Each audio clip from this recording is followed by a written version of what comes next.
Kia Roho Mtakatifu na Kristo amezama ndani mwake, amemaliza tunda za uovu ndani mwake, ameanza kutoa matunda mazuri. Na pale Yesu anasema ya kwamba mimi ni mzabibu na nyinyi ni matawi.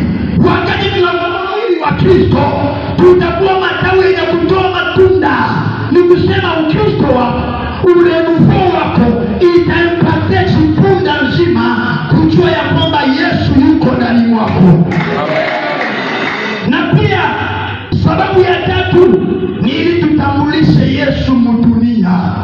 Mahali fasi ya mingi sana wanahitaji wajue Yesu.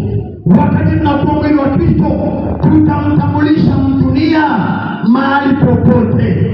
Ndio pale kwa akambia Petro kwenye kitabu ya Mathayo 6 ya kwamba hata kutembea yake inaonyesha ke uko miongoni mwao. Na pia Paulo akasema si mimi naishi bali ni Kristo ndani mwangu.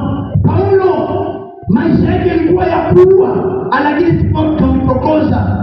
Bado walimtokoza wakakimbia hapa, wakasema huyu jamaa ana